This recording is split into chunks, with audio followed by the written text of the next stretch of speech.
നമ്മളപ്പോ ഇന്ന് ഉണക്കമാങ്ങ അച്ചാർ വെക്കാൻ പോവാ. അതിന് വേണ്ടി പാത്രം വെച്ചു. മാങ്ങ ഉണക്കിയത് കഴുകി വെച്ചേക്കുവാന്നേ. വെളുത്തുള്ളി, കരിയാപ്പില, ഇഞ്ചി. നമ്മളപ്പോ നല്ലെണ്ണ ഒഴിച്ചു. എണ്ണ തിളച്ചു. ഇനി നമുക്ക് കടിയിടാം. കടിയിട്ടു ഇതുവായി ഇട്ട് രാത്രി അതായത് കാണാതെ ഇട്ടിരിക്കുന്നു. വെളുത്തുള്ളി ഇഞ്ചിയും കൂടി ഇട്ടു. കരിയാപ്പിലയും കൂടി ഇടാൻ പോവാം.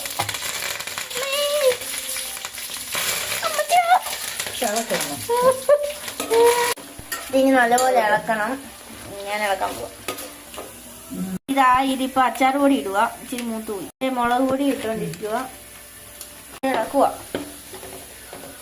മാങ്ങ ഇടുക. ഉപ്പിട്ടേ അതെടുത്തില്ല. നമ്മളതിലേക്ക് ഇച്ചിരി വിനാഗിരി ഒഴിച്ചു കൊടുക്കുവാന്ന്. നമ്മളപ്പോ അത് വെച്ച് കഴിഞ്ഞിട്ടുണ്ടേ